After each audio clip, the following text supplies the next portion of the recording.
Bismillahirrahmanirrahim. Assalamualaikum warahmatullahi wabarakatuh.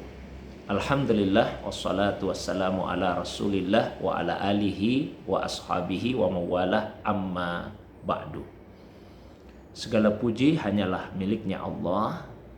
Allah yang maha satu dan maha menyatukan. Allah yang telah menciptakan segala sesuatu dalam keadaan berpasang-pasangan. Sebagaimana Allah telah menciptakan bumi yang menghampar dengan luas, maka Allah juga telah menciptakan langit yang menaunginya. Sebagaimana Allah telah menciptakan malam yang gelap gulita, maka Allah juga telah menciptakan siang yang meneranginya. Begitulah manusia diciptakan oleh Allah, dijadikan berpasang-pasangan. Salawat dan salam semoga tercurah pada kekasih kita Rasulullah Muhammad sallallahu alaihi wasallam, begitu pula kepada para istri, keluarga, sahabat dan pengikutnya yang senantiasa istiqamah menghidupkan sunnah Nabi sallallahu alaihi wasallam. Saudaraku yang semoga dirahmati, dimuliakan oleh Allah Subhanahu wa taala. Selain dinamakan dengan an-nikah atau pernikahan dan az-zawaj atau perkawinan, ikatan lahir batin antara seorang laki-laki dengan seorang perempuan dalam rumah tangga, di dalam Al-Quran diistilahkan dengan mitsaqan ghalidha. Mitsaq artinya ikatan, ghalidha artinya kokoh dan kuat. Maka pernikahan adalah satu ikatan yang sangat kokoh dan kuat. Maka sejatinya agama mengharapkan agar pernikahan tersebut menjadi satu ikatan yang kokoh dan kuat dan berlangsung untuk selama-lamanya, selama hidup di dunia ini. Sehingga diharapkan ajallah yang akan memisahkan antara seorang suami dengan istrinya. Namun terkadang ada saja hal tertentu yang menyebabkan pernikahan yang sejatinya merupakan misakan ghalidha, ikatan yang kokoh dan kuat itu kemudian menjadi terurai, menjadi terlepas, sehingga pernikahan itu kemudian konsekuensinya berakhir. Maka terjadilah talak atau perceraian. Nah, ulama kita berbeda pendapat mengenai hukum asal dari talak atau perceraian itu. Sebagian ulama memandang hukum asalnya adalah mubah, boleh. Karena adanya sekian banyak ayat-ayat Al-Quran yang membicarakan tentang talak, yang mengindikasikan kebolehannya. Namun, sebagian ulama yang lain memandang hukum asal dari talak atau perceraian itu adalah dilarang. Dikarenakan diantaranya ada hadis Nabi SAW yang berbunyi, abghadul halali ilallahi at-talak.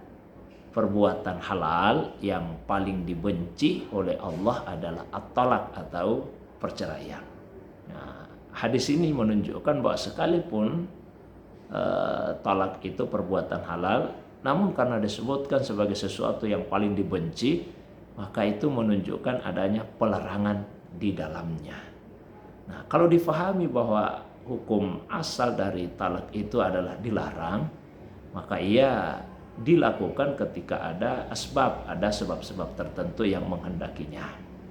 Kita bisa merinci bahwa 5 hukum fikih itu berlaku untuk talak atau perceraian. Talak bisa menjadi wajib, bisa menjadi sunnah, bisa hanya mubah saja, bisa jadi makruh, namun bisa juga menjadi haram. Perceraian itu menjadi wajib ketika hakim sudah memutuskan perceraian di antara suami dan istri, ketika melihat bahwa perselisihan di antara suami istri itu tidak mungkin lagi untuk diselesaikan.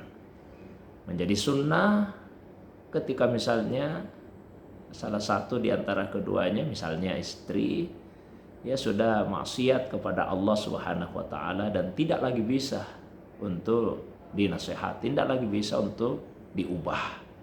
Misalnya istri yang mendurhakai Allah, tidak mau menjaga kewajiban salatnya dan perintah-perintah Allah yang lainnya. Namun di sisi lain pernikahan itu menjadi makruh, tidak disukai jika misalnya seorang laki-laki menceraikan istrinya ya hanya karena faktor, katakanlah misalnya ketidaksenangan saja ya, yang bersifat manusiawi, merasa jenuh, merasa bosan dan sebagainya. Dan menjadi haram jika dilakukan pada waktu-waktu yang tidak dibolehkan agama. Misalnya menceraikan istri pada saat dia haid, atau menceraikan istri pada saat dia dalam keadaan suci dan sudah dicampuri. Nah, ketika misalnya seorang laki-laki menceraikan istrinya dan itu mendatangkan kezaliman kepada istri, seperti katakanlah misalnya hanya karena ada seorang laki-laki yang ditanyakan oleh ibu yang bertanya tadi, ada seorang laki-laki yang mempunyai selingkuhan, dia ingin menikahinya, akhirnya istrinya sendiri ditelantarkan lalu kemudian diceraikan. Maka meskipun perceraian itu sah, akan tetapi laki-laki itu telah melakukan perbuatan dosa dalam hal menzalimi, dalam hal menganiaya istrinya. Namun bagi ibu yang bertanya, saya doakan mudah-mudahan Allah SWT memberikan kesabaran kepada ibu dalam menghadapi ujian dari Allah Subhanahu wa taala tersebut.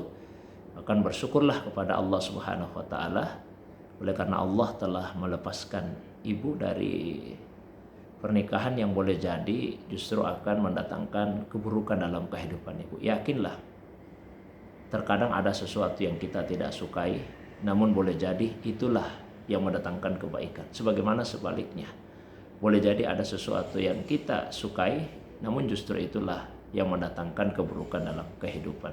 Hanya Allah Subhanahu wa ta'ala yang mengetahui apa yang terbaik dalam kehidupan kita, sementara kita ini manusia tidak mengetahui apa-apa. Mudah-mudahan dengan kesabaran ibu menghadapi ujian dari Allah SWT dan sikap ridho, kerelaan dan kelapangan hati ibu menerima ketetapan dari Allah Subhanahu wa taala, semoga Allah memberikan pahala yang melimpah kepada ibu, dan semoga setelah peristiwa ini berlalu, persoalan ini selesai, semoga Allah SWT memberikan nikmat yang jauh lebih baik dalam kehidupan ibu. Demikian, Assalamualaikum warahmatullahi wabarakatuh.